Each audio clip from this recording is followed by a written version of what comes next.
Om Swastiastu. Perkenalkan, nama saya Agung Rakamanandana, absen 35 dari kelas 11 IPA 9. Pada kesempatan kali ini, saya akan menjelaskan materi saya, yaitu materi sistem saraf pusat. Baiklah, mari kita mulai. Yang pertama, saya akan menjelaskan sistem saraf pusat. Sistem saraf ini merupakan salah satu bagian dari sistem saraf pada manusia. Sistem saraf pusat ini fungsinya untuk memegang segala kendali dan pengaturan atas kerja jaringan saraf hingga kepada sel saraf. Bagian-bagian dari sistem saraf ini ialah otak besar, otak kecil, sumsum tulang belakang, dan sumsum lanjutan. Contohnya seperti gambar di samping. Yang kedua, saya akan menjelaskan lapisan-lapisan sistem saraf pusat. Yang pertama ada arachnoid, yaitu sumsum lapisan yang berbentuk seperti sarang laba-laba yang menyelubungi bagian otak.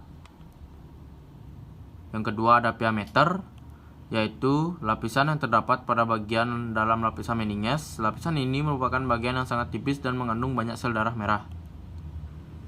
Yang ketiga ada ruang subarachnoid, yaitu ruangan yang berisi cairan yang berguna untuk melindungi otak. Cairan tersebut sebagai cairan cerebrospinal yang nantinya akan melindungi sistem saraf pusat dari goncangan dan bisa menyerasikan semua tekanan otak. Yang keempat ada sumsum tulang belakang, yaitu pada bagian ini berfungsi sebagai pusat gerak refleks sebab di dalam sumsum tulang belakang terdapat saraf sensorik, motorik, dan saraf penghubung. Yang kelima ada sumsum lanjutan, yaitu bagian ini berfungsi untuk mengatur suhu tubuh, pengendali muntah, dan pengatur beberapa gerakan refleks seperti batuk, bersin, dan berkedip. Dan selain itu juga sumsum ini berfungsi untuk pusat pernafasan. Yang ketiga saya akan menjelaskan bagian-bagian sistem saraf pusat, yaitu yang pertama ada otak besar, merupakan bagian dari sistem saraf yang mengandung cairan cerebrospinal yang berada di sekelilingnya yang berguna untuk memberikan makanan otak dan dapat melindunginya dari goncangan. Otak kecil, pada bagian ini berfungsi sebagai pusat koordinasi gerakan antar otot yang terjadi secara sadar, seimbang, dan posisi tubuh. Dengan kata lain, otak kecil ialah pusat keseimbangan tubuh.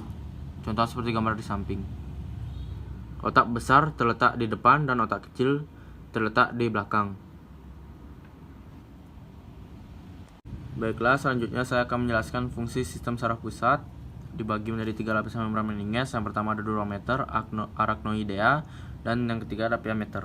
Yang pertama saya akan menjelaskan durameter, yaitu terdiri dari 2 lapisan yang terluar bersatu dengan tengkorak sebagai endosteum dan lapisan lain sebagai durameter yang mudah dilepaskan dari tulang kepala.